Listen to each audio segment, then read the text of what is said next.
اعوذ باللہ السمیع العلیم العظیم الحفیظ بوجہ الکریم وسلطانہ القدیم من الرجس الخبیث المخبث الشیطان اللعین الرجیم وقبیلہ ونفخہ ونفثہ وہمزہ بسم اللہ الرحمن الرحیم۔ تمام نبیوں کے سردار حضرت محمد صلی اللہ علیہ وآلہ وسلم اور تمام مذاہب کے سردار دین اسلام کے پیروکاروں، السلام علیکم طبتم، برکات اور رحمتیں آپ کے اوپر، صلاۃ و سلام نبی کی ذات پر اور دنیا کے عظیم ماں باپ حضور کے ماں باپ پر۔ آج کی گفتگو جو ہے وہ 37ویں مرحلے میں داخل ہو گئی۔ میں تذکرہ کر رہا تھا حضرت رابعہ بصری رحمۃ اللہ علیہا کا، تو ان کو چونکہ قلندر کہا جاتا ہے، جو لوگ مجرد زندگی گزار دیتے ہیں اور مکان سامان اور اپنا دھیان کچھ نہیں ہوتا، بس اللہ کی لو میں لگے رہتے ہیں، انہیں عام طور پر قلندر کے لفظ سے یاد کیا جاتا ہے۔ تو میں نے سوچا کہ ان کے بعد ایک قلندر کی گفتگو آپ سے کر دی جائے۔ ابھی حال ہی میں ان کا عرس بھی جو ہے وہ گزرا ہے اور ان کے بارے میں بہت سے شکوک و شبہات بھی ہیں، تو آپ اسی کے اندر سے خود ہی حل کرتے جائیے گا۔ نام ان کا ہے سید عثمان مروندی المعروف لال شہباز قلندر رحمۃ اللہ علیہ۔ ہماری جیسے عادت ہے کہ ہم سب سے پہلے جو ہے نا وہ نام پہ پروننسیشن پہ تھوڑی سی گفتگو کرتے ہیں، تو اس کا مطلب یہ ہوتا ہے کہ وہ تھوڑی سی بہتری ہو جائے میرے اندر بھی اور دوسروں میں بھی۔ سید پہ گفتگو ہم کر چکے ہیں۔ آپ کا نام عثمان ہے، عثمان، آپ کے والد گرامی نے آپ کا نام عثمان ہی رکھا، اور یہ نام بتاتا ہے کہ آپ کے والد گرامی کو صحابہ کرام سے بہت محبت تھی اور آپ نے اپنے نام کو چینج نہیں کیا۔ اس کا مطلب یہ ہوا کہ آپ کو بھی صحابہ کرام سے بڑی محبت تھی، حضرت عثمان غنی رضی اللہ تعالیٰ عنہ سے۔ آپ کے ساتھ جو ہے وہ مرندی لفظ لگتا ہے، لیکن اکثر میں نے لوگوں کو سنا ہے کہ کچھ مروندی کہتے ہیں۔ یہ مروندی نہیں ہے، یہ مرندی ہے۔ ویسے تو بہت سے دلائل ہیں، لیکن بڑی دلیل جو ہے وہ آپ دیکھیے ذرا، یہ دروازہ، اس کے اوپر کیا لکھا ہوا ہے؟ حضرت عثمان مرندی، واو بیچ میں نہیں ہے۔ یہ اصل میں 3 لفظ ہیں، مرندی اور مروندی اور میوندی۔ یہ میوند بھی شہر ہے، مرند بھی شہر ہے، مروند بھی شہر ہے، لیکن یہ جو مرند ہے جہاں سے آپ تعلق رکھتے ہیں، اور پھر ایک اور بات ہے کہ را کے اوپر شد نہیں، یہ جو شہر کا جو نام ہے یہ صرف مرند ہے، میم را نون ساکن دال ساکن، مرند۔ تو یہ مرند جو ہے یہ صوبہ جو مشرقی آذربائیجان ہے ملک ایران کے اندر، مشرقی آذربائیجان ایران ملک ایران کے اندر، یہ اس کا شہر ہے مرند۔ اب ایک میوند ہے، یہ بھی شہر کا نام ہے، اور مروند یہ بھی شہر کا نام ہے۔ یہ دونوں افغانستان میں ہیں، یہ ایران میں نہیں ہے، اور آپ جہاں سے تعلق رکھتے ہیں وہ ایران میں ہے۔ تو معلوم یہ ہوا کہ مرندی ہے، نہ مروندی ہے، نہ میوندی ہے۔ اس کے بعد ہم آپ کے نام کے ساتھ دیکھتے ہیں شہباز۔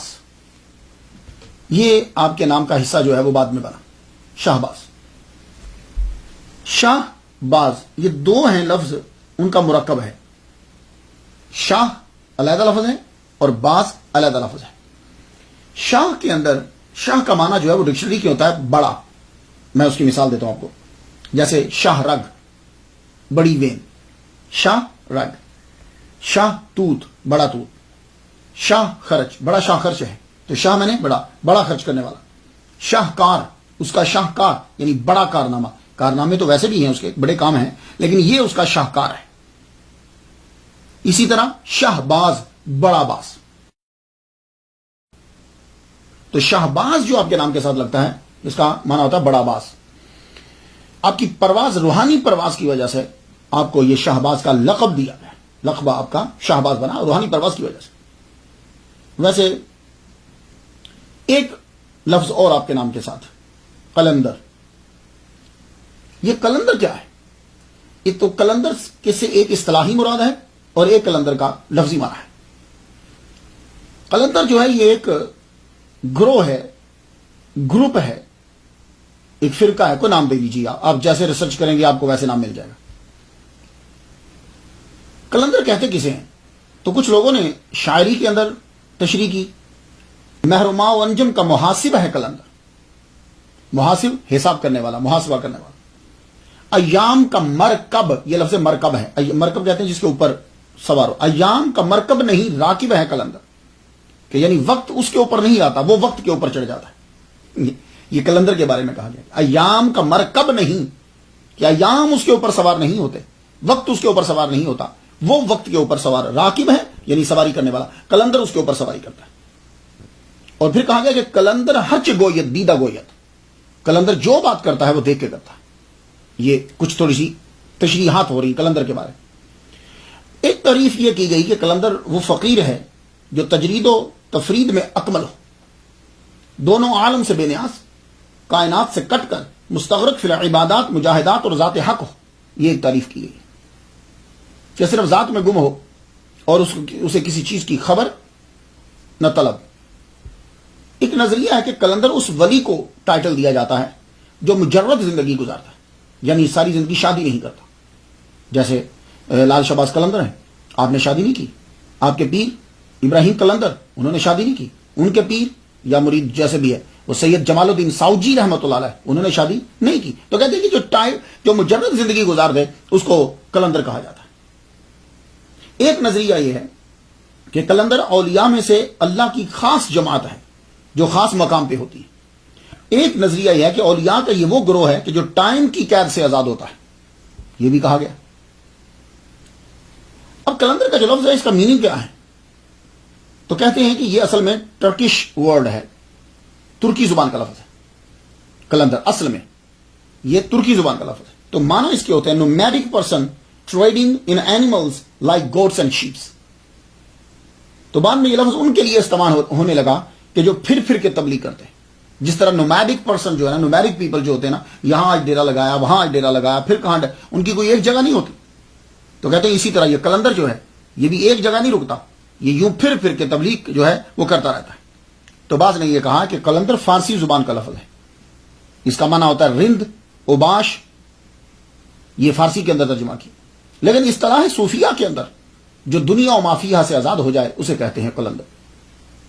اور تاریخ والے یہ کہتے ہیں کہ قلندریہ فرقہ ہے جس کی بنیاد قلندر یوسف نے رکھی تھی. تو اس کا نام قلندر یوسف تھا، اس لیے اب جو عادات اور صفات اس جس گروپ میں پائی جائیں گی اس کو قلندر کہیں گے.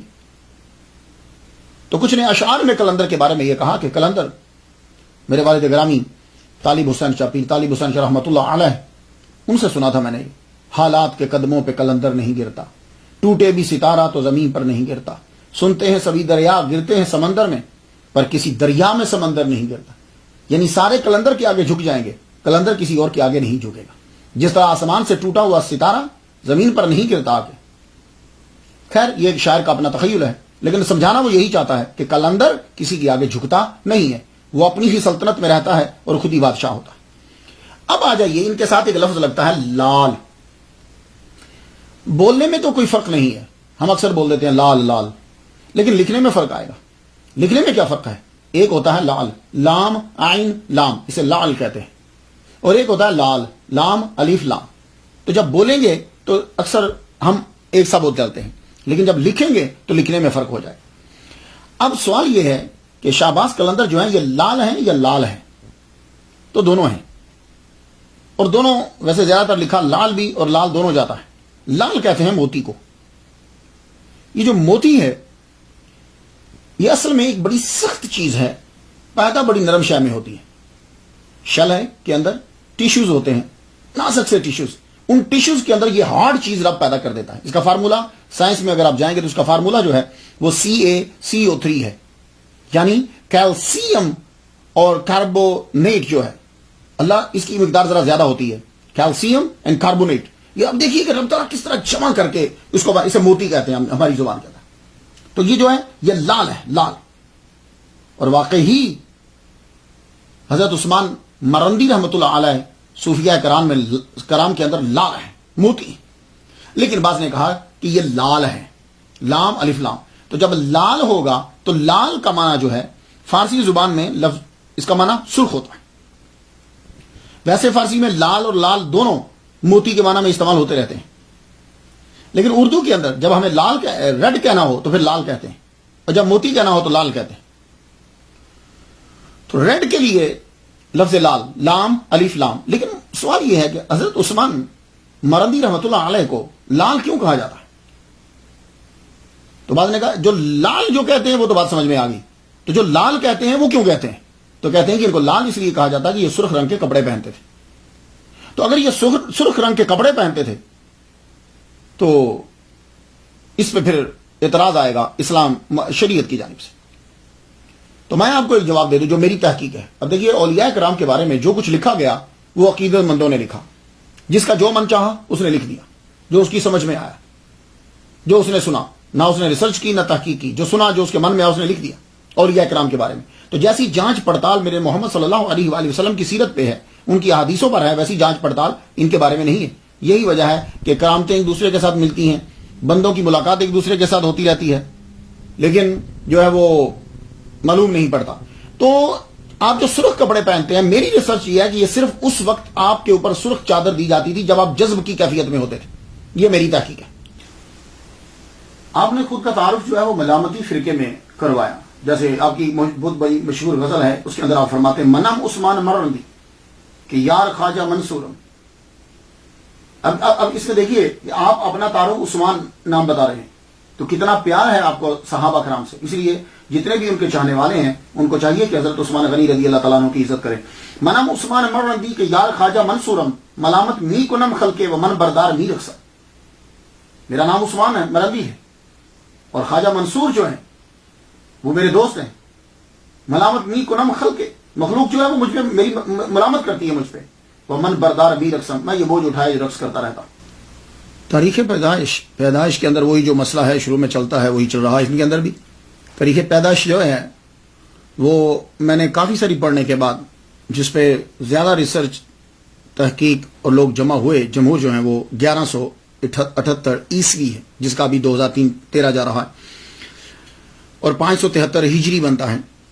آپ 1178 میں ازبک قبیلہ جو خاندان امام جعفر صادق سے تھا اس میں آپ پیدا ہوئے. آپ کا جو قبیلہ تھا نا یہ ازبک قبیلہ تھا. اب آپ کہیں گے جی ازبک میں سید کہاں سے آ گئے، تو پھر بنگالیوں میں کہاں سے آ گئے، اردو اور پنجابی میں کہاں سے آ گئے؟ تو یہ ہوتا کہ کسی نے شادی کی، امام جعفر صادق کی اولاد میں سے کسی نے شادی کی ازبک کے اندر، تو وہ جو ہے آگے نسل جو ہے وہ چلتی ہے. اور وصال جو ہے وہ آپ کا یہ 1274 میں ہے. تو گویا کہ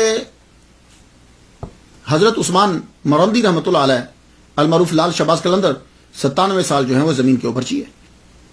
آپ کے والد کا نام سید کبیر الدین جعفری رحمۃ اللہ علیہ. آپ کے آباء و اجداد پہلے عراق میں آئے، عراق سے مشہد میں آئے، مشہد سے مرند آئے. یہ بات یاد رکھیے. تو کبیر الدین جو ہیں سید کبیر الدین یہ مرند میں رہتے تھے، بڑے زاہد اور عابد، ہر وقت عبادت میں مصروف رہتے. ایک مرتبہ خواب دیکھتے ہیں. خواب کیا ہے کہ آبشار ہیں، خوبصورت درخت، پرندے چہچہا رہے ہیں، بڑا اچھا خوبصورت باغ ہے، اور ایک بچہ نمودار ہوا، اور وہ بچہ کہتا ہے کہ مجھے یہاں سے نکالو. آپ صبح اٹھے نماز پڑھنے چلے گئے. آپ نے کہا ایسے ہی خواب آتا ہے. دوسرے دن پھر وہی خواب آیا، خوبصورت پرندوں کی آواز ہے، آبشار ہے، نہر بہ رہی ہے، باغ ہے، سبزہ ہے، ہریالی. تو بچہ ایک دم نمودار ہوتا ہے، مجھے یہاں سے نکالو. تو آپ فرماتے ہیں کہ یہاں سے جنت سے باہر آنا کوئی افضل ہے؟ تم یہاں جنت میں رہ رہے ہو. تو بچے نے جواب دیا ہاں، بعض اوقات دنیا میں ظاہر ہونا جو ہے یہ بھی اچھا ہوتا ہے. ہم نے کہا اچھا. آنکھ کھلی، نماز پڑھنے کے لیے گئے.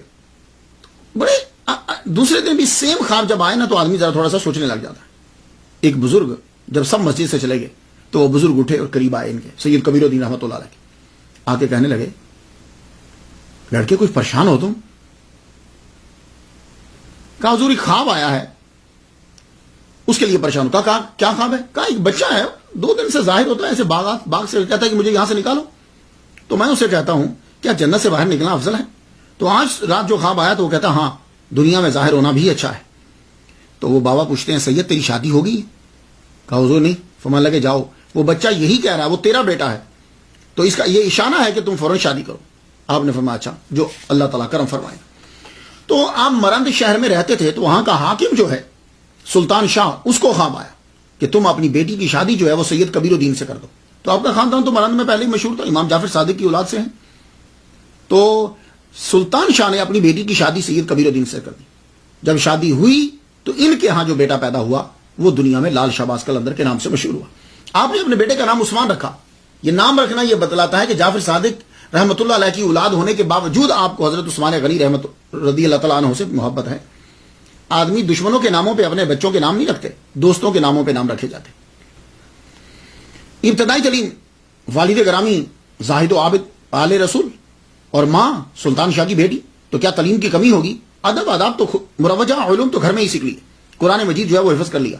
مرند کے جتنے بھی مدارس تھے آپ نے وہاں علم حاصل کیا.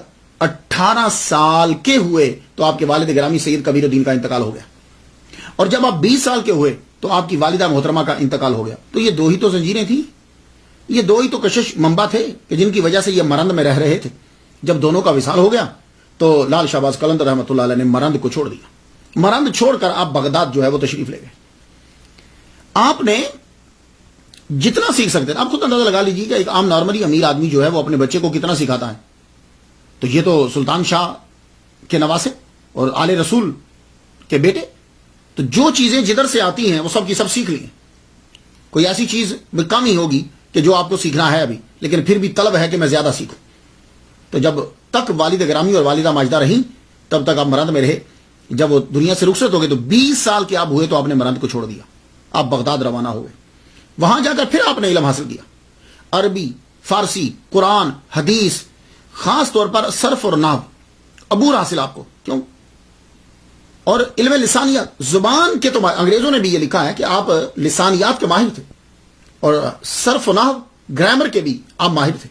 اس کے علاوہ بھی باقی آپ نے زبانیں سیکھی. ترکش بھی آپ کو آتی تھی، پرشین آپ کو آتی تھی، عربی آپ کو آتی تھی، سندھی زبان بھی آپ نے آ کر سیکھ لی، سنسکرت بھی آپ نے آ کے سیکھی. یہ کافی ساری زبانیں جو ہیں وہ آپ کو آتی تھی.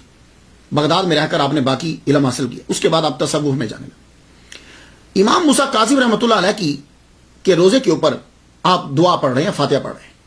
یہ امام موسیٰ کاظم رحمۃ اللہ کا مزار معلوم ہے کہ کاظمیہ، اس شہر کا نام ہی کاظمیہ پڑ گیا ہے. وہاں آپ کی ملاقات جو ہے، یہ بغداد عراق کے اندر ہے، کاظمیہ شہر. وہاں آپ کی ملاقات جو ہے وہ بابا ابراہیم قلندر مجرد کربلائی رحمۃ اللہ علیہ کے ساتھ ہوئی. آپ جب وہاں امام موسیٰ کاظم رحمۃ اللہ علیہ کے دربار پر فاتحہ پڑھ رہے ہیں تو بابا خود آئے اور قریب آ کر کہتے ہیں تم سید ہو؟ آپ نے فرمایا، مسکرا پڑے. تو بابا خود ہی کہتے ہیں سید، تجھ سے ملاقات کے لیے مجھے بڑا انتظار کرنا پڑا ہے. فاتحہ پڑھ اور جلدی میرے ساتھ چل، بہت وقت کم ہے اور تجھے ساری چیزیں سونپنی ہیں. اب جب آدمی جب کسی سے ملتا ہے نا تو کچھ باتیں ایسی ہوتی ہیں کہ جو اس میں کشش پیدا کر دیتی ہیں. وہ آدمی کا دل اس کی جانب کھینچا چلا جاتا ہے اور اسے محسوس ہوتا ہے کہ یہ کوئی چیز ہے. وہ آدمی کا دل بتاتا ہے. اب ایک آدمی خود آ کے کہہ رہا ہے کہ سید تیرا میں انتظار کر رہا ہوں، تو وہ حیران ہو گئے کہ میرا نام یہ کیسے جانتے ہیں. یہ تھے بابا ابراہیم مجرد کربلائی رحمۃ اللہ علیہ. یہ زیادہ تر امام حسین رضی اللہ تعالیٰ عنہ کے مزار پر ہی رہتے تھے، اور امام حسین رضی اللہ تعالیٰ عنہ سے ان کا اتنا شدت سے انہیں پیار تھا، اتنا شدید پیار تھا کہ بعض اوقات امام حسین رضی اللہ تعالیٰ عنہ کے روزہ انور سے ان کی باتوں کے جواب آتے تھے. اس لیے ان کو کربلائی کہا جاتا ہے. اور یہی ابراہیم ہے، یہ بابا ابراہیم مجرد کربلائی جو ہے یہ ان کا کربلا کے اندر مزار ہے. تو کہنے لگے سید جلدی چل، ٹائم بڑا کم ہے اور تمہیں میں نے ساری جو امانتیں ہیں وہ تمہیں سونپنا ہے. تو وہاں سے پھر امام موسیٰ کاظم رحمۃ اللہ علیہ کے مزار سے بابا ابراہیم مجرد کے ساتھ لال شہباز قلندر رحمۃ اللہ روانہ ہوئے. کربلا میں پہنچے امام حسین رضی اللہ تعالیٰ عنہ کے مزار کے قریب. وہیں بابا مجرد قلندر کربلائی کی وہیں ان کا خیمہ جھونپڑی جو بھی تھا وہی تھا. آپ پہنچے وہاں اور بیمار ہو چکے، آخری لمحات ہیں، شاید ان کو بلانے کے لیے وہاں بھیجا گیا تھا. آپ فرمان لگے آؤ بیٹا. بیعت کیا. بیعت کرنے کے بعد چند روز رکھ کے باطنی جو چیزیں تھیں وہ دینے کے بعد کہنے لگے یہ خرقہ ہے، خرقہ عطا فرما دی. وہ جبہ دیا جاتا ہے جب خلافت دیتے ہیں. اور یہ مولا علی شیر خدا کے پاس جبے تھے اور یہ جبے جو ہیں وہ اپنے خلافاء کو دیتے تھے. پھر آگے ان کے جو خلافاء تھے انہوں نے وہ آگے یہ جبے جو ہیں وہ تقسیم کرتے رہے. اس کا مطلب یہ نہیں ہے کہ ایک ہی جبہ تھا, یہ بات یاد رکھیے. ایک مولوی کے پاس کتنے جبے ہوتے ہیں, ایک پیر کے پاس کتنے جبے ہوتے ہیں, تو وہ سارے جو ہیں وہ خرقے عطا کرتا ہے. اس کے یہ ذہن میں مت رکھیے گا وہ ان کے پاس خرقہ تھا تو ان کے پاس کہاں سے آ گیا, ان کے پاس خرقہ تھا تو ان کے پاس کہاں سے آ گیا. تو بھائی ان کے ماننے والوں کا پہنا ہوا خرقہ بھی گویا کہ وہی برکت رکھتا ہے. تو ایک خرقہ عطا فرمایا, وہ اس کلندری سلسلے کے اندر چلا آ رہا. اس کے بعد آپ نے گلو بند دیا, وہ پتھر ہے. یہ گلو بند کیا ہے؟ آج بھی اگر آپ جائیں لال شہباز کلندر پہ آپ وہ گلو بند نظر آئے گا. اس کا اب نام گلو بند پڑ گیا, یعنی نیکلس. پہلے یہ نہیں تھا. کیا تھا اس گلو بند میں؟ ہے کیا, اس کی ہسٹری کیا ہے؟ وہ اصل میں بابا ابراہیم مجرد رحمۃ اللہ علیہ نے لال شہباز کلندر رحمۃ اللہ کو حضرت زین العابدین رضی اللہ تعالیٰ عنہ کا پتھر عطا فرمایا. یہ گلو بند کے اندر 3 پتھر ہیں. وہ امام زین العابدین رحمۃ اللہ علیہ کے پاس 2 پتھر تھے جو بابا مجرد تک پہنچے یا ان کے خاندان سے یہاں تک پہنچے. کچھ بھی ہو لیکن لال شہباز کلندر کے پاس وہ 3 تھے. پہلا یہ پتھر تھا جب یزیدیوں نے امام حسین رضی اللہ تعالیٰ عنہ کو شہید کر دیا تو زین العابدین رضی اللہ تعالیٰ عنہ کو علیہ السلام کو قیدی بنا کر لے جانے لگے تو انہوں نے ایک پتھر کو گھڑ کے ان کے گلے میں ڈال دیا اور ہاتھ باندھ دیے. پتھر جب گلے میں ہوتا ہے تو آدمی کا منہ جو ہے وہ نیچے رہتا ہے. ویسے تو لکڑی بھی ڈالتے ہیں لیکن لکڑی سے ذرا اوپر رہتا ہے, پتھر سے جھکا رہتا ہے. تو وہ پتھر حضرت زین العابدین کے گلے میں ڈال دیا اور جب وہ آزاد ہوئے تو وہ پتھر حضرت زین العابدین نے واپس نہیں کیا, وہ ساتھ لے گئے. تو یہ جو توق بنا کر ڈالا گیا تھا سزا کے طور پر, یہ تھا یہ پتھر. یہ پتھر یا تو ان کی نسل سے چلتا آ رہا تھا تو ان کے پاس تھا, یا بابا مجرد کے پاس تھا, بابا ابراہیم کے پاس, تو انہوں نے ان کو عطا کیا. ایک یہ پتھر تھا. دوسرا پتھر تھا کالے رنگ کا بلیک, جو آج سارے مل کر آج موجود ہیں گلو بند کے اندر. دوسرا پتھر تھا بلیک کلر کا. یہ بھی حضرت زین العابدین رضی اللہ تعالیٰ عنہ کے پاس تھا. جب یزیدیوں نے حملہ کیا تھا خانہ کعبہ کے اوپر تو اس کی دیوار کے پتھر ٹوٹے تھے, تو کالے رنگ کا پتھر جو ہے وہ حضرت زین العابدین نے ایک محفوظ کر لیا تھا برکت کے لیے. تو وہ پتھر آپ کی نسل میں چلتا آیا. تو وہ پتھر بھی حضرت لال شہباز کلندر رحمۃ اللہ کے پاس تھا. 2 پتھر ہو گئے. باقی کچھ پتھر آپ کے پاس اپنے تھے جو کلندری سلسلہ میں بھی ہوتے ہیں.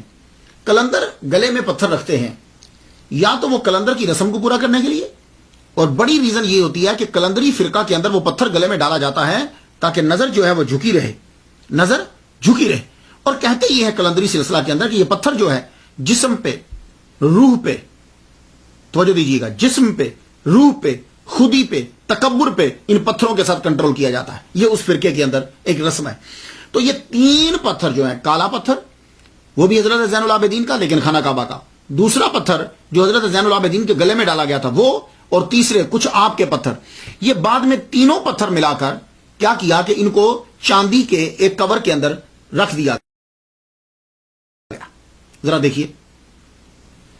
تو اب کیا ہے کہ اب یہ گلو بند لٹکا ہوا ہے. ایک دفعہ کسی پٹھان نے کوشش کی تھی اس کو توڑنے کی تو تب ان کو سمیٹ کے اندر بند کر دیا. اب یہ ہے کہ اوپر سے پانی ڈالتے ہیں, نیچے سے وہ پانی جو ہے وہ یا تو یوں لے لیا جاتا ہے یا باٹل میں ڈال لیا جاتا ہے. میں جب گیا تھا تو مجھے بھی پانی پینا جو ہے وہاں سے نصیب ہوا. تو اسے شفا کا پتھر بھی کہتے ہیں کیونکہ اس کے اندر خانہ کعبہ کا پتھر بھی ہے, حضرت زین العابدین کے جو گلے میں ڈالا گیا وہ پتھر بھی ہے, اور اب بابا لال شہباز کلندر رحمۃ اللہ علیہ کے جو پتھر ہیں وہ بھی پتھر ہیں. تو یہ ہے گلو بند. تو یہ بھی آپ نے ان کو عطا کیا. اب کوئی بھی اس میں سے پتھر دیا ہو, لیکن اب کی جو صورتحال ہے وہ میں نے آپ کو بتا دی کہ 3 قسم کے پتھر آپ کے پاس تھے. بابا ابراہیم جب ساری چیزیں دے چکے جو ان کے پاس تھے تو آپ نے فرمایا بیٹے اجل کا فرشتہ جو ہے وہ پہنچ گیا ہے, دروازے تک اندر بس داخل ہونے والا ہے, دروازے تک تقریباً پہنچ چکا ہے. تو اب بیٹے میری آخری وصیت یہ ہے کہ ان چیزوں کو سنبھال کے رکھنا. ہم نے بھی زندگی مجرد گزاری ہے, کلندری سلسلے کے اندر زندگی یہی ہوتی ہے. میرا مرید یا پیر, اب اس میں اختلاف ہے, پیر ہو سکتے ہیں اگر ان کے پاس بھیج رہے ہیں, مرید بھی ہو سکتے ہیں. تو میرے پیر نے بھی ایسے ہی زندگی گزاری. تو کلندروں کے اندر مجرد زندگی جو ہے وہ گزاری جاتی ہے. اب میں دنیا سے جا رہا ہوں, میری تجہیز و تکفین کے بعد تم سید جمال الدین ساوجی تم ان کے پاس چلے جانا, وہ تمہاری تکمیل کریں گے. تو لال شہباز کلندر رحمۃ اللہ علیہ نے اپنے پیر کی خود تجہیز و تکفین کی, وہیں کربلا کے احاطے کے اندر ہی آپ کو دفنایا. اس کے بعد پھر آپ وہاں سے روانہ ہوئے. تو سید جمال الدین ساوجی مجرد کلندر رحمۃ اللہ علیہ کی تلاش میں نکلے. یہ کون ہیں؟ میں ذرا ہسٹری ان کی بتاتا جاؤں. یہ بہت بڑے علامہ تھے, بہت بڑے مفتی. چلتی پھرتی لائبریری، مصر کے علماء کوئی مسئلہ ان کو پھنس جاتا، مشکل پیش آتی تو ان سے پوچھ لیتے جہاں کہیں رستے میں ملتے، کھڑی چلتی پھرتی لائبریری کھڑے کھڑے بنا کتاب دیکھے بتا دیا کرتے تھے. لیکن ایک دن نہ جانے کیا ہوا کہ آپ نے تمام چیزیں چھوڑ دی، کتابیں چھوڑ دی، مدرسہ چھوڑ دیا، قبرستان میں جا کے ڈیرا لگا لیا، قبرستان میں بیٹھ کے اور یوں ٹکٹکی لگا کے دیکھ رہے ہیں، آنکھ جھپکتے نہیں ہیں، آنکھ بند نہیں ہو رہی، منہ کھل نہیں رہا، آنکھیں کھلی ہیں منہ بند ہے. ایک عجیب کیفیت آ رہی. علماء آئے آپ کے پاس، آتے رہے، بیٹھے رہے، لیکن آپ نے دھیان جو ہے وہ کسی کی طرف نہ دیں. تو لوگوں نے پھر بہت اعتراضات کیے، بڑے الزامات لگائے، بڑی چیزیں کی، لیکن آپ نے جو ہے وہ دھیان نہیں دیا. آخرکار وہاں سے آپ روانہ ہو گئے. تو یہ سید جمال الدین ساوجی پھر وہاں سے منتقل ہو گئے، دمیاط چلے گئے. اس کے بہت سارے پروننسیشن ہیں، لیکن سب سے جو آسان ہے وہ میں آپ کو بتا رہا ہوں، دمیاط. یہ دمیاط جو ہے یہ شہر ہے، قاہرہ سے 200 کلومیٹر نارتھ کی طرف ہے. یہ دریائے نیل کے کنارے پر ہے، بہت مشہور بندرگاہ ہے. دمیاط کا فرنیچر پوری دنیا میں مشہور ہے. تو اب تو بندرگاہ بھی بڑی مشہور ہو گئی ہے جب سے وہ نہر نکال دی ہے بیچ کے اندر. تو یہاں ایک اور مشہور چیز یہ ہے، حضرت عمر بن العاص رضی اللہ تعالیٰ عنہ کی مسجد ہے. یہاں پہنچے لال شہباز قلندر. تو سید جمال الدین ساوجی جو بعد میں شاہ جی ہو گئے، ساوجی رحمت اللہ علیہ، مفتی مصر علامہ مجرد قلندر، ان کے پاس رہ کر آپ نے کافی وقت جو ہے وہ گزارا. پھر آپ نے ان کو اجازت دی، کہا اب آپ چلے جائیے، آپ کی تکمیل ہو چکی ہے. وہاں سے آپ روانہ ہوئے. مصر سے اب آپ چلتے ہیں. تو مصر سے جب آپ چلے تو سب سے پہلے آپ حج کرنے کے لیے روانہ ہوئے. مکہ مکرمہ، مدینہ منورہ، اب وہاں پہنچے. یہ بڑا ضروری ہوتا ہے. سیاحت کی ابتدا وہیں سے ہو تو بڑا بہتر ہوتا ہے. آپ وہاں سے مکہ مکرمہ روانہ ہوئے، حج کیا، وہاں سے لوگوں سے ملے، فیض لیا. اس کے بعد بغداد میں آئے. پھر واپس حج کرنے کے بعد بغداد میں آپ نے مولا علی شیر خدا رضی اللہ تعالیٰ عنہ کے دربار پہ حاضری دی. اس کے بعد 72 کلومیٹر دور کربلا معلیٰ میں پھر آئے واپس.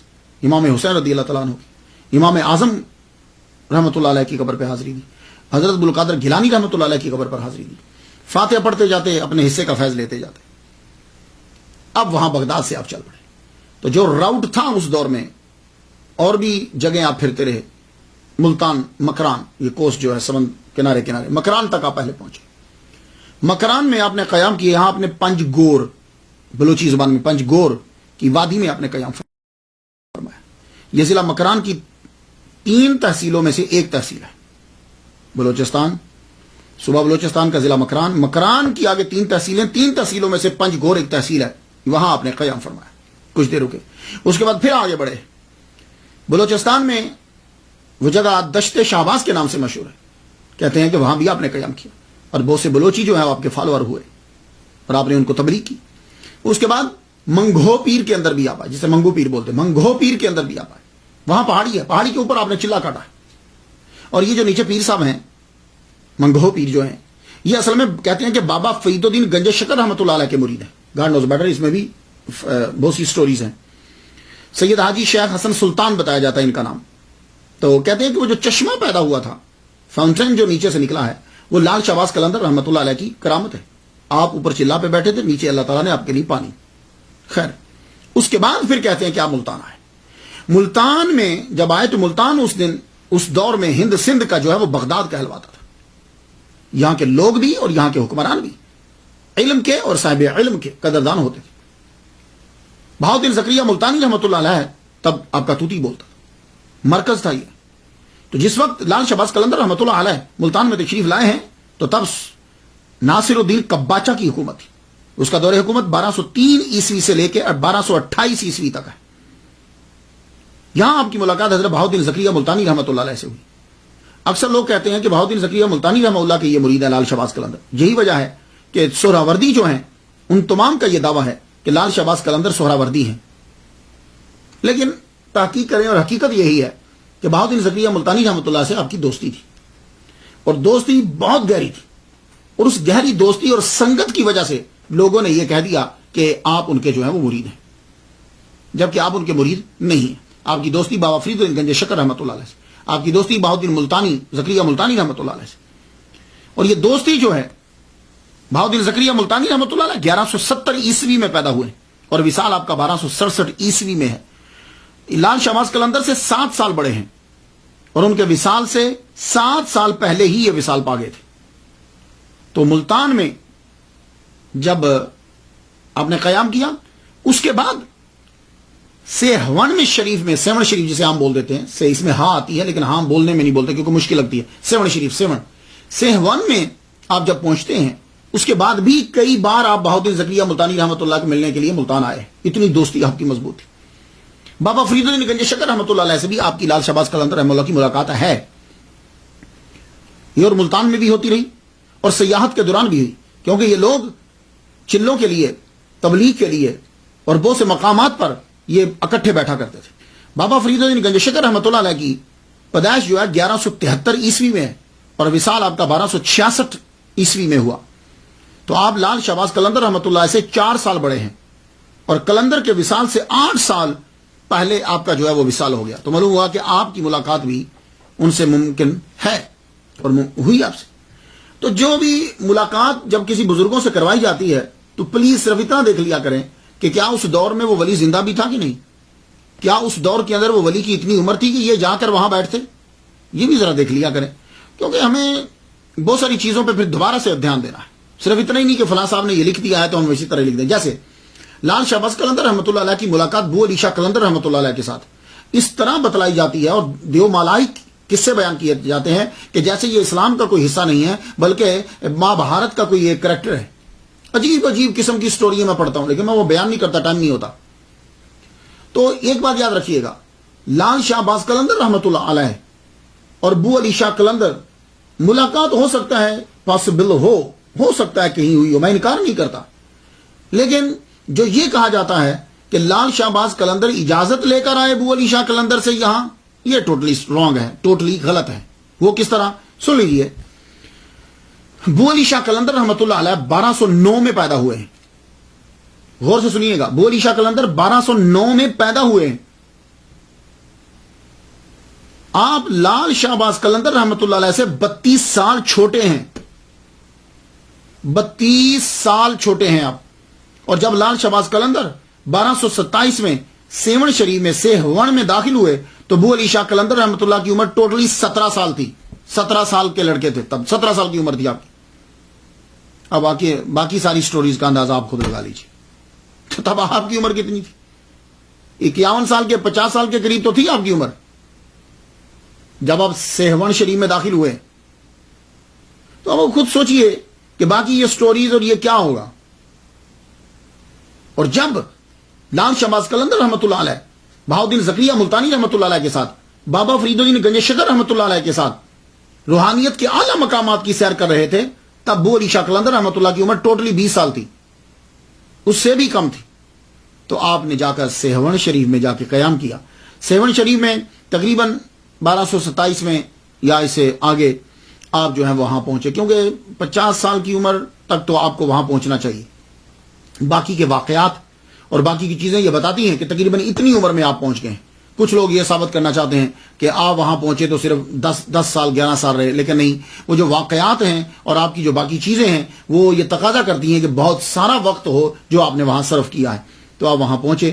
یہ سیون شریف جو ہے، یہ سیون شریف یہ شہر آج ملک پاکستان کے صوبہ سندھ کے ضلع جامشور کا ایک شہر ہے جس کی آبادی 2013 کے مطابق تقریباً 10 لاکھ ہے.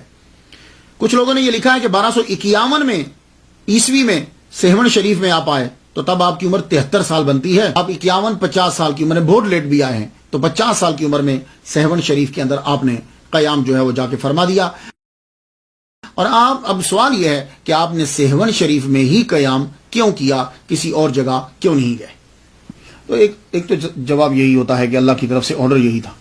لیکن آپ کے آنے سے پہلے آپ کے تذکرے کی، ہاں سیون شریف میں ویسے تو ہاں آتی ہے، میں آپ کو پہلے بتا چکا ہوں، لیکن بولنے میں سیون جو ہے وہ آسان لگتا ہے. وہاں آپ کے تذکرے پہلے شروع ہو چکے تھے. یہاں حکومت تھی راجہ جیر، اس کو چوبٹ، چوپڑ، چوپٹ، یہ سارے پروننسیشن ہیں اس کے. اسے چوپٹ راجہ چوپٹ، راجہ چوبٹ، یہ راجہ چاپڑ، بہرحال بہت سے نام میں نے پڑھے ہیں. تو راجہ جیر بھی اس کا نام ہے. اس کی حکومت تھی. اور آپ کو معلوم ہے کہ جب کنٹرول سخت نہ ہو تو پھر کیا ہوتا ہے؟ بد انتظامی، نا انصافی. اور جب یہ بد انتظامی آ جاتی ہے نا تو پھر فحاشی اور چوری بڑھتی ہے. اور یہی حال یہاں کا تھا. فحاشی قانون کے اندر، حکومت کے اندر ہو رہی تھی. پورا ایک بازار تھا، بازار حسن، اور وہاں یہی کام ہوتا تھا. مسلمانوں کی تعداد بہت کم تھی. ہندوؤں کی حکومت، ہندوؤں کی اکثریت، ہندوؤں کا راج. اور آپ کے آنے سے پہلے تذکرہ کس طرح شروع ہوا؟ پہلے تو راجہ جیر کو نجومیوں نے بتایا. آپ کو معلوم ہے کہ یہ جو ہندو جتنے ہیں نا، یہ اپنی روزمرہ کی زندگی کے اندر نجومیوں سے بار بار پوچھتے ہیں. یا تو راجوں کے پاس تو اپنا نجومی رہتا ہے، ان نجومیوں کے پاس جانا نہیں چاہیے. یہ جو مسلمان جاتے ہیں 40 دن تک اس کی نمازیں قبول نہیں ہوتی. یہ جو ہاتھ آدمی دکھاتا ہے نا جا کے، ان کے پاس مت جایا کرو. سختی سے حضور صلی اللہ علیہ وسلم نے منع فرمایا ہے. لیکن یہ آج کل کیا کریں کہ مسلمان سارے، ابھی دیکھیے ابھی پاکستان کے بارے میں جو ٹاپ کا نجومی ہے، اس نے جو بتایا تھا سب کچھ اس کے الٹ ہوا. تو پتا چلا کہ یہ لوگ سچے نہیں ہوتے، ان کو غلطی ہو جاتی ہے. اس کے نزدیک جو اب موجودہ وزیر اعظم بنا ہے، اس نے وزیر اعظم بننا ہی نہیں تھا. میری بات آپ سمجھ رہے ہیں؟ لیکن وہ وزیر اعظم بن گیا. تو معلوم یہ ہوا. تو یہ جو بڑے بڑے راجا اور بادشاہ ہوتے تھے نا پرانے، یہ نجومیوں کو پاس رکھتے تھے. اور جو ہندوؤں کے اندر آج آپ دیکھ لیجیے، شادی کرنی ہو، کام کرنا ہو، کچھ بھی کرنا ہو، نجومیوں کے پاس ضرور جاتے ہیں. تو راجہ جیر کے اپنے نجومی تھے. نجومیوں نے اسے بتا دیا تھا کہ دیکھو بھائی، تیری سلطنت کے اندر ایک ملیچ آئے گا. ملیچ ان کی زبان کے اندر مسافر کو کہتے ہیں، اجنبی کو، جو یہاں کا باسی نہیں ہوتا، لوکل نہیں ہوتا اس کو. لیکن آہستہ آہستہ یہی لفظ ملیچ اپنے معنی بدل گیا اور اس کا معنی ہو گیا پلید آدمی. اب وہ مسلمانوں کو ملیچ کہتے ہیں، جبکہ پرانی زبان کے اندر ملیچ جو ہوتا تھا، اس کا معنی ہوتا تھا وہ کہ جو باہر سے اندر آتا ہے، مسافر. تو اس نے بتایا کہ ایک ملیچ مسلمان آئے گا تو وہ یہاں آ کر بسے گا. تو اس نے بات سنی نہیں. اور اس کے بعد دوسری علامت جو ہے وہ یہ تھی کہ سیون شریف کے اندر ہی ایک قلندر دیوانہ وہ آوازیں لگایا کرتا تھا، میرا مرشد آ رہا ہے. اور کھڑا بھی بالکل راجہ جیر کے محل کے سامنے ہوتا، میرا مرشد آ رہا ہے، تم سب اس کا استقبال کرو، اسی میں تمہاری بھلائی ہے، میرا مرشد آ رہا ہے. وہ یہ انہوں نے ایک دن سنا، 2 دن سنا، 3 دن سنا. اب دیکھیے کہ ایک آدمی اپنی آواز کسی اور جگہ پہ جا کے بلند کرے تو چلو برداشت میں آ جاتی. ایک آدمی ڈائریکٹ سن رہا ہے، اور وہ بھی ہندو، اور اوپر سے راجا. اب وہ سنے کہ بھائی ایک مسلمان کی تو بات کر رہا ہے. اس کو روکا، نہیں رکا، مارا، شاید چپ کر جائے، مارنے سے بھی پکڑ کے اندر بند کر دیا. پھینٹی لگاؤ روز اس کو. مسلمانوں کی آمد کی خبر دیتا ہے اور مسلمانوں کی جے جے کار کرتا ہے، ہماری نہیں. مارو اس کو، بڑا مارا، زنجیروں سے باندھ دیا. تو وہ بودلا جو تھے، وہ جو بھی تھے، وہ جگہ کو صاف کرتے بیٹھے اور ایک ہی نعرہ لگا، میرا مرشد آ رہا ہے، میرا مرشد آ رہا ہے. تو اسی جگہ میں آپ تشریف لائے. تو دیکھیے ہمارے اور اولیاء کرام کے اندر بڑا فرق ہے. ہم لوگ جب پڑھ لکھ جاتے ہیں، ڈگری لے لیتے ہیں، تو ہم ڈھونڈتے ہیں ایسی نوکری ملے کہ جس میں سکون ہو، آسانی ہو. اولیاء کرام کو میں نے دیکھا ہے کہ جب یہ پڑھ لیتے ہیں، سارا علم حاصل کر لیتے ہیں، تو ایسی جگہ جا کے نوکری ملتی ہے جہاں مشکلات ہوں اور پریشانی ہو، وہاں جا کر ان کو نوکری ملتی. اب دیکھیے کہ اتنا پڑھنے کے بعد ماہر لسانیات ہیں، گرامر کے اندر ایکسپرٹ ہیں، کئی زبانوں کے ماہر، یہ علم قرآن حدیث سب جانتے ہیں. نوکری آ کے کہاں ڈھونڈی؟ سب سے مشکل جگہ، کہ جہاں ہندوؤں کی حکومت، ہندوؤں کی اکثریت. اور رکے کہاں آ کے؟ کہ اس جگہ کے آغاز میں رکے کہ جس کے آگے سارا پورا بازار طوائفوں کا ہے. وہاں آ کر لال شہباز قلندر نے ڈیرا لگا لیا. کتنی مشکل جگہ، کتنی مشکل نوکری. جب ڈیرا آپ نے لگا لیا تو لال شہباز قلندر رحمۃ اللہ علیہ اکیلے نہیں آئے تھے، آپ کے ساتھ درویشوں کی پوری جماعت تھی. آ کے ڈیرا آپ نے لگا لیا. اب ہوتا کیا ہے کہ یہ جو بازار حسن ہوتا ہے نا، دن کے وقت یہاں اندھیرا لگتا ہے اور روشنی رات کے وقت ہوتی ہے. دن کے وقت سب کچھ چیزیں بند ہو جاتی ہیں اور رات کے وقت ہر شے جو ہے وہ کھل جاتی ہے. اب جب رات ہوئی تو لوگ آنے لگے. اب جب آئے تو دیکھا کہ آغاز ہی میں ہی، بازار کے شروع میں ہی فقیروں کا ڈیرا ہے. تو آپ اپنا خیمہ لگا کے دروازے کو کھلا رکھ کے آپ وظیفے میں مشغول ہو گئے. جو ہی وہ انٹر ہوں، ایک عجیب سا ایک جھجک اور دبدبا اور ہیبت طاری ہو جائے ان لوگوں کے اوپر، بڑے پریشان ہوں. تو یہ پہلی رات تھی. آدھے چلے گئے، آدھے آگے گزر گئے، آدھے واپس چلے گئے. تو کام ذرا ماند پڑ گیا، گاہک کم ہوئے. خسر پسر شروع ہوئی.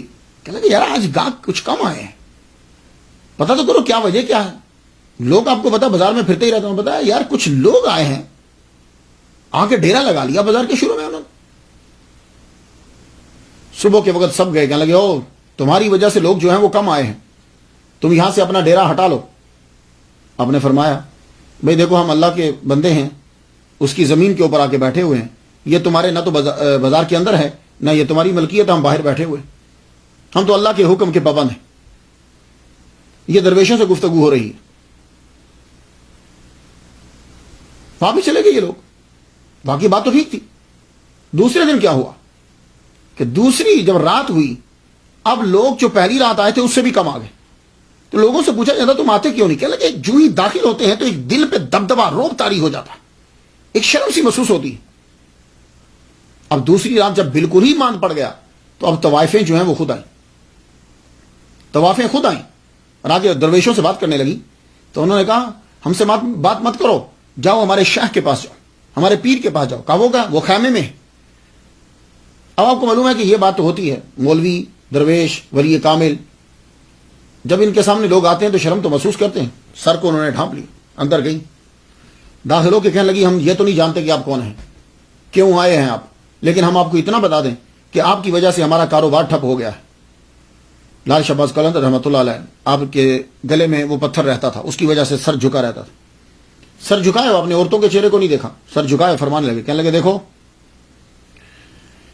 ہم تمہیں کچھ نہیں کہہ رہے، نہ بندوں کو کچھ کہا ہے، اور اگر تم گناہوں کی تجارت کرنا چاہتی ہو تو تمہاری مرضی۔ آپ نے ایک ایسا جملہ بولا، شاید سمجھ جاتی پر سمجھ نہ پائی، واپس چلی گئی، واپس گئی۔ اب دن بدن لوگوں کی تعداد کم ہونے لگی، کم ہونے لگی۔ یہ طوائفوں کا پورا گروہ جو ہے راجا جیر کے پاس چلا گیا۔ اس کے بعد جب پہنچی یہ عورتیں، کہنے لگیں یہ حکومت تمہاری، عوام اکثریت ہندوؤں کی، اور ایک مریچ جو مسلمان ہے وہ تمہاری سلطنت میں آ کے اس کی وجہ سے سارا کاروبار ٹھپ ہے، اور ہماری وجہ سے تمہیں جو ہے وہ ٹیکس بھی ملتا ہے، ہم زیادہ دیتے ہیں تمہیں، تو تم ہماری رکشا کرو، ہماری حفاظت کرو۔ راجا جی نے فوراً سے سپاہی بھیج دیے، جاؤ جلدی سے جاؤ، یہ درویش جتنے بیٹھے ہیں بازار کے شروع میں سب کو اٹھا دو، پہلے نرمی سے بات کرنا، اگر نہ مانے تو جبرن وہاں سے مار مار کے ان کو نکال دو۔ اب سپاہی کا ایک جتھا، ایک گروپ آ گیا، آتے ساری درویشوں کو کہنے لگے اٹھو یہاں سے، کہاں بیٹھے ہوئے تم، یہ تمہاری جگہ نہیں ہے۔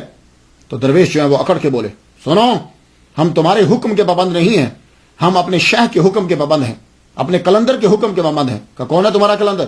کہا وہ خیمے میں ہے۔ اب وہ سپاہیوں کا جو بڑا تھا وہ آگے بڑھا، آگے بڑھ کے جب وہ خیمے میں داخل ہوا، پیچھے اس کے 3-4 اور داخل ہوئے۔ اب جب آپ اسی وقت وہاں یوں جلوہ فرما ہے بیٹھے ہوئے، وہ بات کرنا چاہتا ہے، زبان نہیں کھل رہی، پاؤں بڑھانا چاہتا ہے، قدم وہاں جم گئے، جیسے کہ زمین سے کسی نے اس کے پاؤں کو پکڑ لیا ہے۔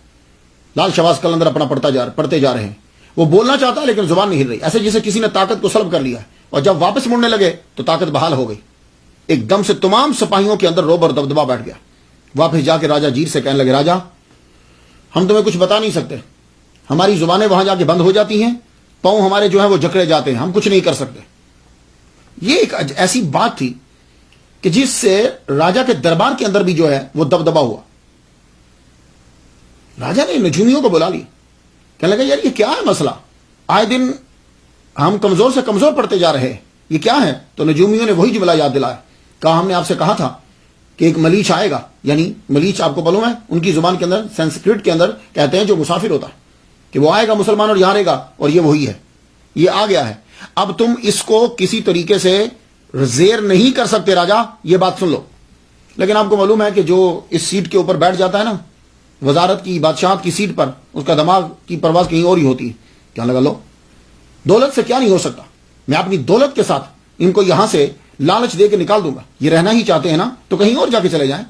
اپنے وزیر سے کہا ادھر آؤ، یہ ساری دولت جو ہے، یہ ہیرے جواہرات، یہ سونا، یہ چاندی، یہ لے کے جاؤ، تھال میں ڈالو، اور یہ پوری بھری ہوئی تھال جا کے شیخ کو دے دو، کلندر کو، اور اسے کہو کہ یہ دولت لے لو، اور یہ لینے کے بعد جاؤ کہیں اور جا کے زمین مول لے لو، اس سے تم بہت سی زمین خرید سکتے ہو، بلکہ گاؤں خرید سکتے ہو، یہ جگہ چھوڑ کے چلے جاؤ۔ تو لالچ سے بھی چلے جائیں تو بھی جیت ہے، کسی کو کیا پتا چلے کہ کیا کیا تھا۔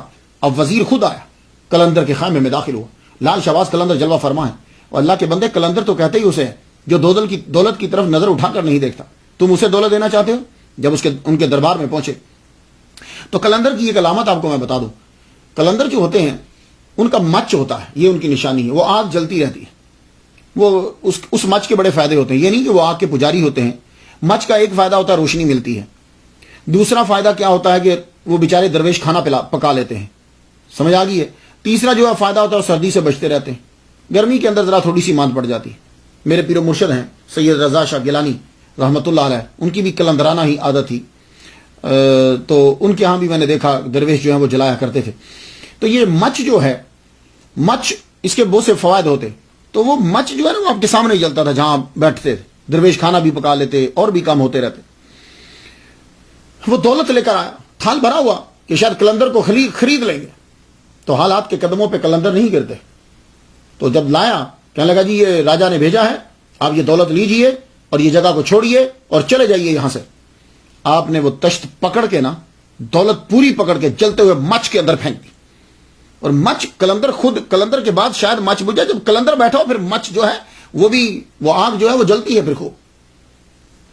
جب اس کے اندر پھینک دیا، یہ وزیر کی بے عزتی تھی، راجا کی بھی بے عزتی تھی۔ آگ کے اندر پھینک دینا اس بات کی علامت ہے کہ ہم تیرے ہیرے جواہرات کو ہم کچھ نہیں سمجھتے، جاؤ۔ اور آپ نے فرمایا وزیر سن، تم لوگوں نے اب ہمیں لالچ دیا ہے، ایک بات یاد رکھنا، یہاں سے ہم نہیں جائیں گے، تم جاؤ گے۔ یہ راجا سے کہہ دو تم جاؤ گے اور تمہارا اقتدار جائے گا، ہم یہاں سے نہیں جائیں گے۔ اور جاتے ہوئے ایک اور بات سن لو، میرے اس مرید کو عشاء تک آزاد کر دو، عشاء تک، سورج ڈوبنے کے بعد ہماری نماز ہوتی ہے عشاء تک اسے آزاد کر دو۔ اگر تم نے آزاد نہ کیا تو راجے سے بول دو کہ میں آزاد کروا لوں گا اور جاؤ چلے جاؤ۔ تو سیخ ہو کر وہاں سے چلا گیا۔ ان کی جرت حکومت ہماری ہو اور یہ ہمیں یوں کہیں کہ قیدی ہمارا چھوڑ دو۔ واپس جا کے راجا جیر کو ساری باتیں بتائی، راجا تیری دولت کو انہوں نے پھینک دیا آگ کے اندر۔ دوسری بات، اس نے یہ کہا ہے کہ میرے مرید کو چھوڑ دو جو تم نے قید کر رکھا ہے، اب وقت آ گیا ہے کہ تم اسے چھوڑ دو، نہیں تو میں عشاء کے وقت میں خود چھڑا لوں گا۔ راجا نے کہا اچھا دیکھتے ہیں کیسے چھڑاتا ہے، دروازے اچھی طریقے سے بند کر دو، ہم دیکھتے ہیں کہ آپ کیسے چھڑائیں گے۔ عصر، مغرب، عشاء کا وقت ہوا، لال شہباز قلندر رحمۃ اللہ علیہ نے نماز پڑھائی، نماز پڑھی۔ نماز پڑھنے کے بعد آپ نے وہ جیل جس طرف تھی وہ بالکل محل کے قریب تھی، جیل کی جانب آپ نے منہ کیا۔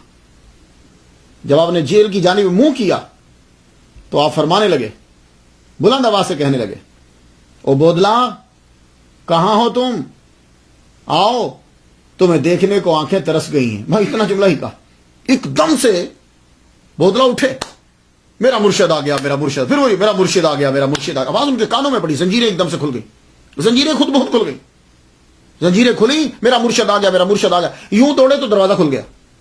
جب مین گیٹ پہ پہنچے تو وہاں ذرا رکاوٹ تھی، دیوار میں شک ہوا، دیوار کراس کر کے نکل گئے، کیونکہ بندے تو مین گیٹ پہ تھے۔ دیوار میں سے نکلتے ہوئے ایسے جیسے کوئی آواز یا کوئی چیز ان کا ہاتھ پکڑ کے کھینچتی جا رہی ہے، اور وہ کہتے جا رہے میرا مرشد آ گیا، میرا مرشد آ گیا، میرا مرشد پہنچ گیا، میرا مرشد پہنچ گیا۔ سیدھے خیمے تک پہنچے، اور اس وقت لال شہباز قلندر رحمۃ اللہ علیہ اپنے دروازے پر ہی کھڑے تھے، خیمے کے دروازے پر ہی کھڑے تھے۔ سیدھا بودلا ان کے قدموں میں گرے، آپ نے اٹھا کے سینے سے لگایا۔ سارے درویش پوچھنے لگے حضور یہ کون ہے؟ فرمانے لگے یہ بھی تمہارا بھائی ہے، ناحق حاکم نے اس کو پکڑ کر قید کر دیا تھا، یہ تمہارا بھائی ہے۔ آپ نے پھر خود مرہم پٹی کی، زخموں کے اوپر جو مرہم لگا، فرمانے لگے تم رہو یہاں ہمارے پاس۔ اب یہ جنگل کی آگ کی طرح بات پھیلی کہ انہوں نے واقعی اپنا مرید چھڑا لیا ہے۔ اب تو پریشان ہو گیا، کہنے لگے یہ کیا ہو رہا ہے؟ جادو بے بس ہے، سپاہی آگے ہلتے نہیں ہیں، جو کوئی جاتا ہے تو واپس آتا ہے تو کچھ بولتا نہیں ہے، کیا کروں میں؟ شور برپا ہو گیا۔ شور جب برپا ہوا طوائفوں نے وہ جگہ چھوڑ دی، کیونکہ اب سپاہی بھی کچھ نہیں کر سکتے، وہ بازار پورا خالی ہو گیا، وہ عورتیں وہاں کی کہیں اور چلی گئی۔ تو لال شہباز قلندر رحمۃ اللہ علیہ نے، یہ ناچنے گانے والی ہیں، یہ جو طوائفیں تھیں ان کو وہاں سے بھگایا تھا، اب پتہ نہیں پھر دوبارہ کیسے آ گئی۔ تو اب اگر کوئی آدمی یہ اعتراض کرے جی وہاں دھمال ہوتا ہے، وہاں ناچ گانا ہوتا ہے، اور اللہ کے بندو ان کی ہسٹری تو پڑھ لو، انہوں نے ان کو مار بھگایا تھا، یہ پھر سے واپس کیسے آ گئی؟ تو اگر آئی ہیں تو صاحب مزار کا اس کے اندر کوئی جو ہے وہ عمل دخل نہیں ہے۔ تو اگر تم کہو جی کہ اتنی طاقت ہو مزار والے میں تو وہ ان کو ہٹاتا کیوں نہیں ہے، تو یہی سوال تو پھر اللہ پہ بھی ہوگا۔ بھائی اللہ نے روکا ہوا ہے نا، فحاشی کرنے سے منع کیا نا، چوری کرنے سے منع کیا ہے نا، تو پھر تو یہی اعتراض اللہ پہ ہوگا۔ جب اللہ سب کو منع کر رہا ہے تو دبئی میں کیا ہو رہا ہے، تو پھر تو اللہ پہ بھی اعتراض ہوگا کہ اللہ پھر کیوں نہیں روکتا۔ یہ کوئی ایسا اعتراض کیا کرو کہ جو کسی کی سمجھ میں آ جائے۔ ولی اپنی زندگی کے اندر سب کچھ منع کر گیا، اب اگر کوئی دربار پہ مزار پہ کرتا ہے تو یہ اس کا قصور ہے، کسی مذہب کا یا مسلک کا قصور نہیں، نہ بزرگ کا کوئی قصور ہے۔ تو آپ نے وہاں سے ناچنے گانے والیے اور یہ سب طوائفوں کو بھگا دیا، اور بلکہ آرڈر دے دیا. آپ نے فرمایا کہ سب مکان مسمار کر دو. جب مکان مسمار کرنے لگے تو ذمہ دار آ گیا جس کی وہ زمین تھی. کہنے لگا بابا تو میرے مکان مسمار نہیں کر سکتا, یہ ہماری ملکیت ہے. آپ نے فرمایا دیکھو یہ خدا تعالیٰ کی زمین ہے, جگہ پلیت ہو گئی تھی, میں نے اپنے درویشوں کو حکم دیا ہے کہ جگہ کو پاک کر دو. یہاں کے رہنے والے چلے گئے, یہ مکان گرانے ہیں تاکہ جگہ پاک ہو جائے. وہ ذمہ دار طوائفوں کی سائڈ لے رہا تھا کہ مکان برقرار رہیں اور میں ان کو واپس لاؤں اور مجھے کرایہ ملے. آپ نے فرمایا یہ جگہ پاک کرنا ہے, ہمیں پاک کرنے کا حکم ہوا ہے. وہ آدمی گالیاں دینے لگ گیا. وہ ذمہ دار جو مالک تھا گھوڑے پہ بیٹھا ہوا اور گالیاں دینے لگا. جب وہ گالیاں دے رہا ہے تو حضرت لال شہباز قلندر رحمۃ اللہ علیہ نے اپنا عصا جو ڈنڈا تھا وہ ہلکا سا اس کو لگا دیا. جب لگایا ایک دم وہ چیخنے لگ گیا, چیخا, دھڑام سے نیچے گرا, یہ منکا اس کا ٹوٹا اور مر گیا. جب وہ مرا تو آپ نے اپنے درویشوں سے فرمایا ہندو ہے, گڑا کھود کے اس کا دفنا دو, اس کو گڑا کھود کے دفنا دو. گڑا کھود کے دفنا دیا. اب سب کے سب ڈرے ہوئے, جو ذمہ دار کے ساتھ لوگ آئے تھے وہ بھی ہاتھ نہیں لگا پا رہے, بول نہیں کہ کیا کریں. ایک دم سے وہ چیختا ہوا مر گیا ہے, آپ نے ڈال دیا. یہ بات جب ہوئی اب راجہ خود آ گئے. ذمہ دار کی ٹھیک ٹھاک حیثیت تھی وہاں سے منشلی میں. راجہ کو جب معلوم ہوا تو سپاہیوں کو لے کے ساتھ آیا, تجھے گرفتار کرنا ہے. فرمایا جرم کیا میرا؟ کہا تم نے ایک ذمہ دار کو مارا ہے. کیونکہ ہندوؤں نے شور برپا کر دیا, ہمارا بندہ مار دیا مسلمانوں نے, ہندو مسلم فساد ہو گیا, لڑائی شروع ہوگی. ان کی جرت کی یہ ہمارے بندے کو مارے, اتنے امیر ذمہ دار کو. بابا کے سامنے راجہ کھڑا کہنے لگا تم نے ایک ذمہ دار کو مارا ہے, یہ تمہارا جرم ہے اور ہم گرفتار کرنے آئے ہیں. اپنے فرمان لگے میں نے کسی بندے کو نہیں مارا, اصل میں ہوا یہ کہ کتا بھونک رہا تھا اور جب وہ کاٹنے کے لیے دوڑا تو ہم نے کاٹنے کے لیے جھپٹا تو ہم نے مار دیا. کہنے لگا کتا؟ سارے بندے کہہ رہے ہیں کہ ذمہ دار نے, آپ نے ذمہ دار کو ڈنڈا مارا ہے. آپ نے فرمایا نہیں, کتا مارا ہے, وہ کاٹنے کے لیے دوڑا تھا. اب تم ہی بتاؤ. سب لوگوں نے کہا نہیں جی وہاں گڑھے میں بندے کو دفنا. آپ نے فرمایا دیکھ لو, اگر بندہ ہوا تو مجھے پکڑ کے لے جانا. راجا کی حالت عجیب ہو گئی. آگے بڑھے, سپاہیوں کو حکم دیا کہ زمین کو کھودو, کیونکہ واقعہ تو بالکل ابھی تازہ ہی ہے. زمین کو کھودا گیا تو اندر ذمہ دار نہیں تھا, کتا تھا. راجا بھی حیران, سب چپ, کہیں تو کیا کہیں. لال شہباز قلندر نے فرمایا کتا تھا, بھونک رہا تھا. واپس چلے گئے, واپس بیٹھے, پوری سلطنت کا نظام بند ہے. صرف ایک ہی سوچ رہے ہیں کہ لال شہباز قلندر کو, اس بابے کو, قلندر کو کیسے نکالیں. جادوگروں کو پھر بلایا گیا. جادوگروں کو جب بلایا گیا اب سب جمع ہو گئے, پورے لوگ, وزارا, عمارا, بڑے بڑے کرتا دھرتا سب جمع ہیں اور جادوگر بھی بیٹھے ہیں. اب سوچ رہے ہیں کہ کیا کیا جائے کہ یہ یہاں سے نکل جائے یا اس کے اوپر اثر کیا جائے. نہ تو جادو کا اثر ہو رہا, نہ سپاہیوں کا طاقت کا اثر ہو رہا, کیا کیا جائے. تو جادوگر ایک بولا, کیا لگا راجا ایک چیز تجھے میں بتاتا ہوں, اگر وہ ہو جائے تو ہمارے جادو کا اثر ہو جائے گا. تو یہ سب لوگ جتنے سماعت کر رہے ہو یہ سن لو, ہم چھوٹی سی بھی نیکی کریں نا تو جادو کا اثر زائل ہو جاتا ہے. یہ بات یاد رکھنا. یہ ہم مسلسل برائیاں کرتے رہتے ہیں تو دوسروں کا اثر ہمارے اوپر ہو جاتا ہے. اس لیے پلیز ایک تو باوضو رہا کرو, اور دوسرا نماز 5 ٹائم کی پڑھتے رہا کرو, تیسرا کلمہ پڑھتے رہا کرو, تم پر اثر نہیں ہوگا. یہ جب تم نیکیاں چھوڑ دیتے ہو, برائیاں کرتے ہو, تو پھر چیزوں کا اثر ہونے لگ جاتا ہے. تو اب اس جادوگر نے کھڑے ہو کے کہا اگر ایک کام ہو جائے تو میرے جادو کا اثر ہو جائے گا, یہ مر جائے گا, تمہاری جان چھوٹ جائے گی. اس نے کہا کیا کسی طرح حرام گوشت جو ہے وہ ان کو کھلا دو. راجا نے کہا اچھا یہ میرے ذمہ. فوراً آرڈر دیا گیا کہ حرام گوشت پکایا جائے. آپ جانتے ہیں حرام گوشت کیا ہوتا ہے, پورک. وہ پکوایا گیا. وہ پکوا کے بڑے اور بھی کھانے پکائے گئے اور ان میں تھوڑا تھوڑا شامل کر دیا گیا. شامل کر کے ایک بہت دسترخوان سجایا گیا. سجا کر آپ لال شہباز قلندر رحمۃ اللہ علیہ کے خیمے کی جانب بھیجا گیا, اور بھیجا بھی دوسرے بندوں کو تاکہ پتہ نہ چلے, یہ سمجھیں کہ شاید کوئی عام آدمی درویشوں کے لیے کھانا لے کر آیا. وہ تھال جب بھیجا گیا, تھال جب بھیجا, لال شہباز قلندر رحمۃ اللہ علیہ کے خیمے کے اندر وہ بندہ داخل ہوا. کہنے لگا حضور آپ کے لیے کھانا لائے ہیں, درویشوں کے لیے. آپ نے فرمایا اچھا. آپ کھڑے ہوئے, کھڑے ہو کے آپ نے یوں اوپر سے کپڑا ہٹایا. جب آپ نے کپڑا ہٹایا تو کپڑا ہٹا کے کھانے کو دیکھا آپ نے, تو گوشت کو دیکھتے ہی آپ کا رنگ تبدیل ہو گیا.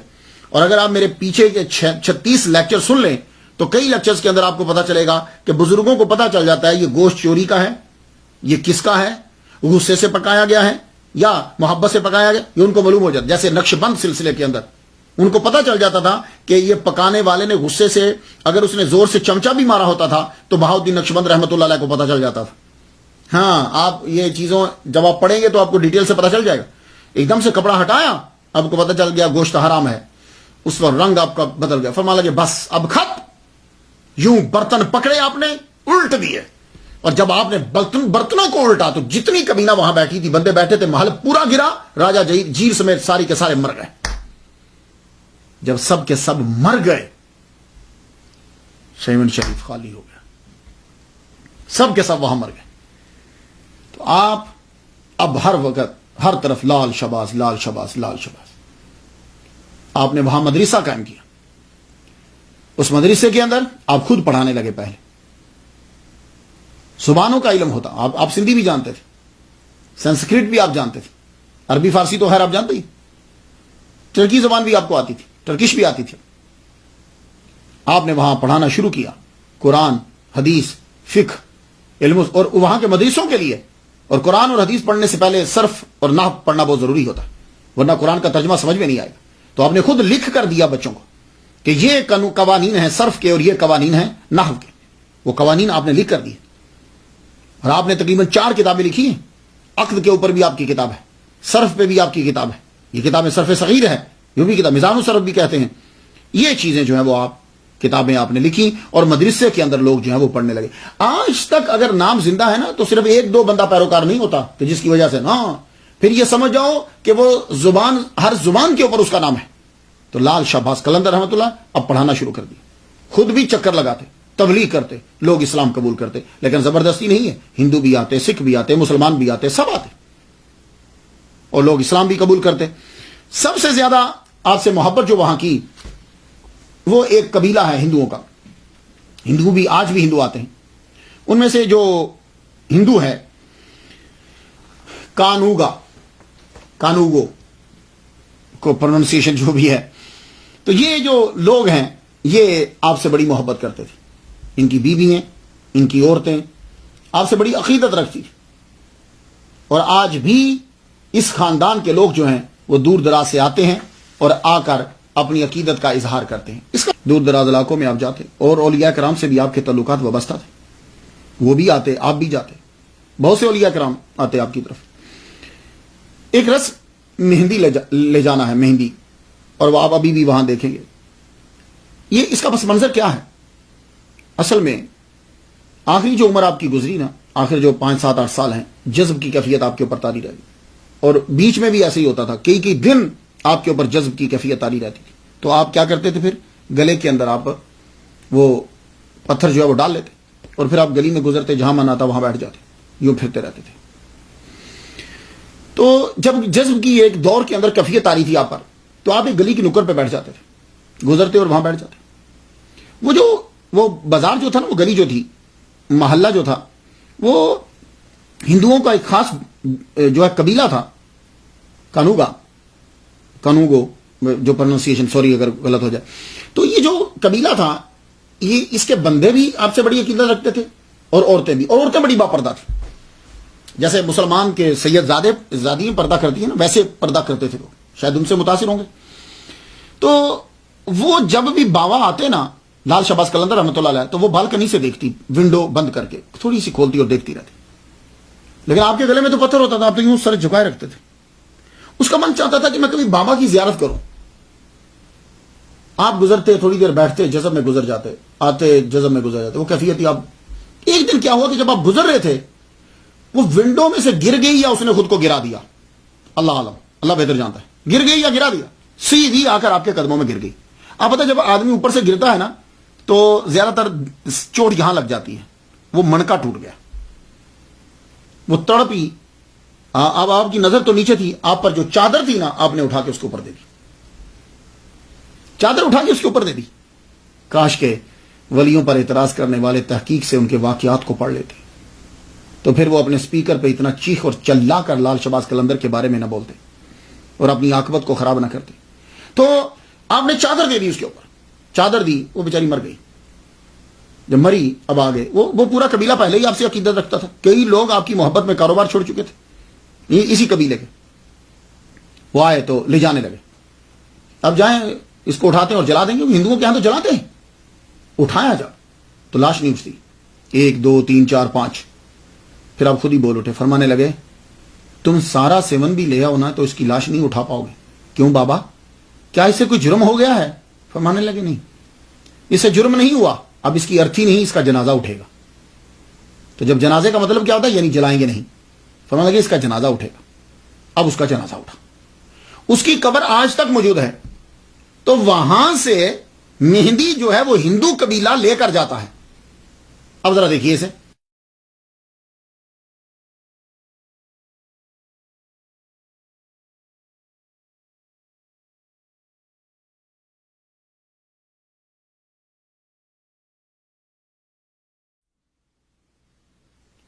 تو یہ جو قبیلہ لے کر جاتا ہے اس کے اندر جو ہے اب ہندو عورتیں شامل ہوتی ہیں.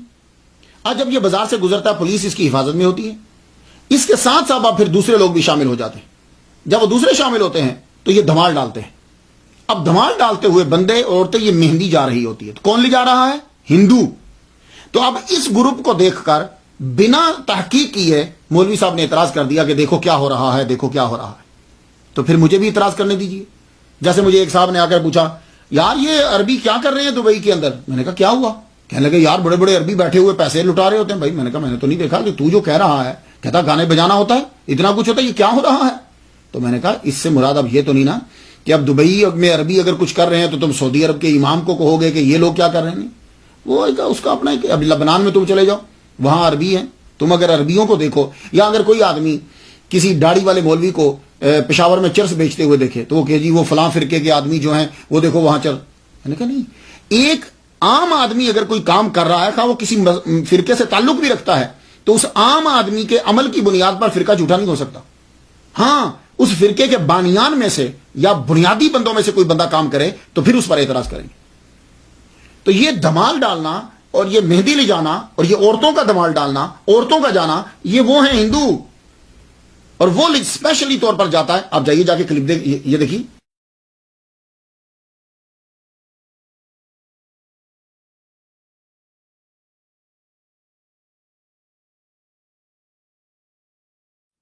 اور وہاں جا کے دیکھ لیجئے. لیکن اب کیا ہوا کہ مولوی صاحب نے یہاں بیٹھ کر اعتراض کر دیا اور لوگوں نے ان کلپوں کو چھاپ دیا. تو اب اگر کسی کے پاس پیسے آ جائیں اور وہ دبئی کے عربیوں کے کلپ چھاپ کر سعودی عرب کے لوگوں پر اعتراض کر دے تو ایسی بات نہیں ہے. اسلام کی تبلیغ کرو، جماعت کی تبلیغ مت کرو. تو عرس کے موقع پر یہ مہندی جو ہے یہ یہاں سے پھر یہ عورت کی قبر سے پھر وہاں کی طرف جاتی ہے. تو راستے میں دوسرے لوگ بھی شامل ہو جاتے ہیں اور راستے میں پڑھتے جاتے ہیں، پھر دھمال ڈالتے ہیں. او لال میری پت رکھی ہو بلا.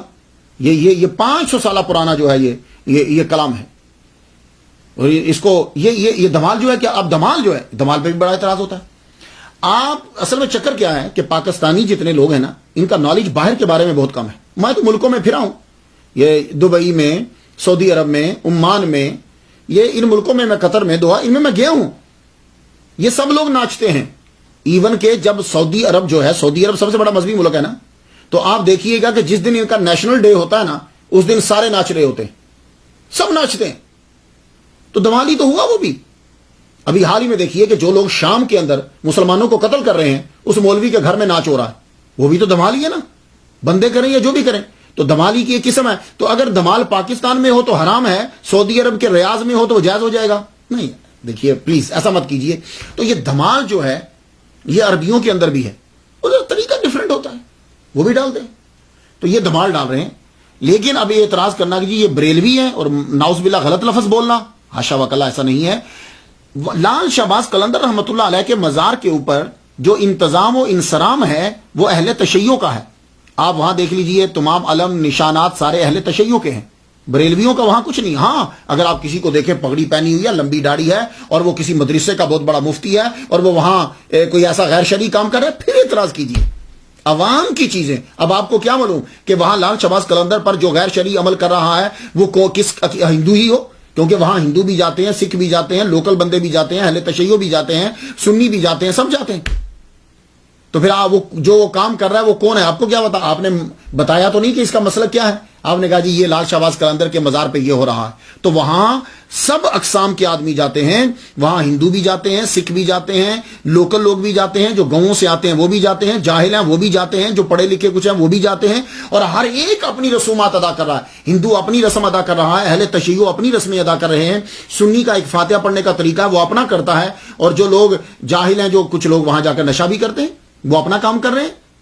تو وہاں ایک بندہ رسم ادا نہیں کر رہا سب. اس لیے پلیز خدا کے لیے لوگوں کو کسی فرقے کے خلاف اس طرح مت ابھارو، ان کو حقیقت بتلاؤ. اب وہاں انتظام و انصرام سب اہل تشیع کا، آپ دیکھ لیجئے بڑے بڑے علم لگے ہوئے ہیں، ہر جگہ انہی کی چیزیں پڑی ہوئی، انتظام و انصرام ان کے پاس۔ تو لال شہباز قلندر وہاں یہ ہندوؤں کا یہ خاندان کانوگو، اس کے افراد آج بھی دور دراز سے آتے ہیں لال شہباز قلندر کے دربار پر، یہ لوگ اور یہ سب لوگ جاتے ہیں۔ تو اگر کوئی ایسا کام ہو رہا ہو تو پوچھو تمہارا مذہب کیا ہے، تو کسی مدرسے کا مفتی ہے، تو نے 3000 کتابیں لکھی ہیں، اگر وہ کہ ہاں تو پھر اعتراض کیجیے۔ مثلا اگر وہ بیچارہ اہم آدمی کسی گاؤں سے آیا کوئی کام کر رہا ہے تو اب اعتراض اس پہ نہیں ہو سکتا۔ ایک اور رسم ہوتی ہے وہاں دیا جلانے کی۔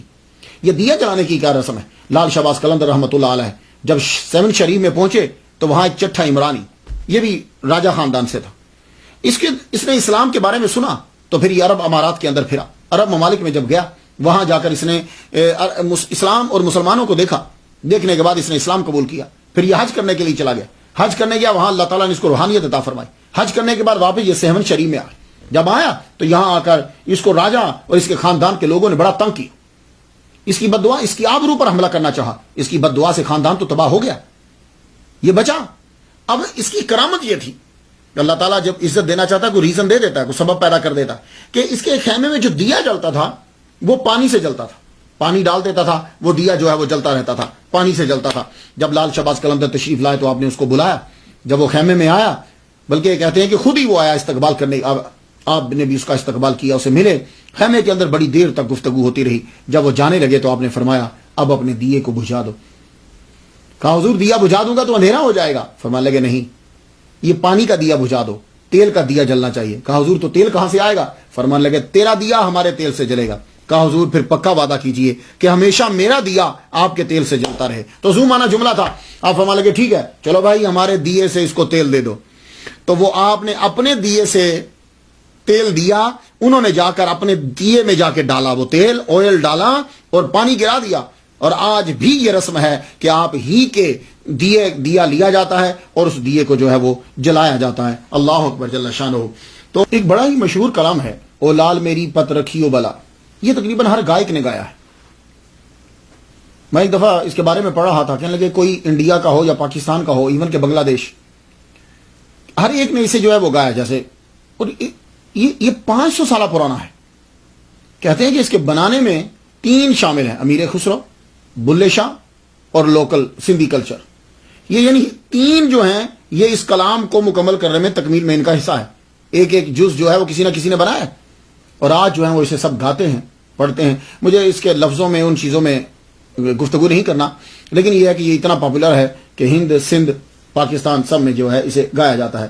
اولیاء کرام ہر قوم کو ملاتے ہیں، سب کو فیض پہنچاتے ہیں، سورج کی طرح، چاند کی طرح، ہوا کی طرح، پانی کی طرح، فیض ہر جگہ پہنچتا ہے بارش کی طرح۔ سندھ میں امن، محبت، رواداری کا پیام کرنے والے اس بوریا نشین کو 761 سال 761 ایئرز ہو چکے ہیں، 761 سال، 2013 میں 761 سال ہو چکے ہیں، مگر آج بھی نام زندہ ہے۔ 4 صوبوں کے لوگ وہاں آتے ہیں، ایک ولی نے 4 صوبوں کے لوگوں کو 4 دن کے لیے اکٹھا کر دیا، اردو، پنجابی، سندھی، مکرانی، کتنی زبانیں ہیں، 4 دن کے لیے 4 صوبوں کے لوگوں کو اکٹھا کر دیا، اور ہمارے ظالم سیاستدان اور علماء سو چند لوگوں کو اکٹھا نہ کر سکے۔ 1274 میں 97 سال کی عمر پا کر آپ دنیا سے رخصت ہوئے، جس جگہ آپ بیٹھا کرتے تھے وہیں آپ کی قبر بنا دی گئی، وہی روزہ بنا دی گئی۔ سلطان فیروز شاہ تغلق کے دور حکومت میں سہون کے حاکم نے، ملک اختیار الدین نے، لال شہباز قلندر رحمۃ اللہ علیہ کا مزار بنوایا۔ کہتے ہیں کہ 1356 میں پہلی مرتبہ بنایا گیا تھا۔ مغل شہنشاہ جلال الدین اکبر کے دور میں ترخانی حکمران جو تھے، اس کے آخری حکمران مرزا جانی بیگ نے قلندر کے روزہ کی تصحیح کری۔ 1173 ہجری میں سندھ کے کلہوڑا خاندان نے خانقاہ میں پتھر کا فرش لگوایا اور بلند دروازہ۔ شاعران کے دور کے اندر دروازہ جو ہے وہ گفٹ کیے گئے 2 دروازے، ایک دروازہ لال شہباز قلندر رحمۃ اللہ علیہ کے دروازے وہاں لگایا گیا، اس کے اوپر سونے کا کام پانی ہے، اور ایک دروازہ داتا گنج بخش علی اجمیری رحمۃ اللہ علیہ کے دربار پہ لگایا گیا، اس کے اوپر بھی سونے کا کام ہے، کہتے ہیں اسے سونے کا دروازہ بولتے ہیں، لیکن وہ سونے کا اوپر پانی ہے۔ لال شہباز قلندر کی قبر کے گرد جالی ہے، وہ چاندی کی جالی ہے، اس جالی کے اندر جو ہے وہ قبر، وہاں پھول ہوتے ہیں۔ مجھے اندر جانے کا اتفاق ہوا، میں جب گیا تھا کراچی میں تقریر تھی مسجد اولا کے اندر، ہمارے رضی نیازی صاحب ہیں، ان کی وجہ سے میں کافی جگہوں پہ گیا ہوں، یہ سہون شریف میں بھی میں رضی نیازی صاحب کی وجہ سے گیا. میرے ڈائریکٹر ہیں امریکہ کے اندر بھی مسجد کے, حضرت ایوب انصاری رضی اللہ تعالیٰ عنہ کے روزے پر بھی انہی کی وجہ سے میں گیا. تو ان کے ساتھ میں گیا, ایک پوری ٹیم ہماری گئی, تو اندر جانے کا بھی اتفاق ہوا, وہاں سے مجھے تبرکات بھی ملے, میں نے زیارت بھی کی, میرے لیے سعادت ہے. 18 شعبان سے لے کے 21 شعبان تک میلہ لگتا ہے. 2013 میں چاند کے سالوں کے حساب سے, چاند کی تاریخ کے حساب سے 761واں عرس بنتا ہے, اور سورج کے حساب سے 736واں بنتا ہے, کیونکہ دونوں میں فرق پڑتا رہتا ہے ہر سال. میں تو ان کے لیے فاتحہ پڑھ چکا, آپ بھی کلندر کے لیے ایک مرتبہ فاتحہ پڑھ دیجیے.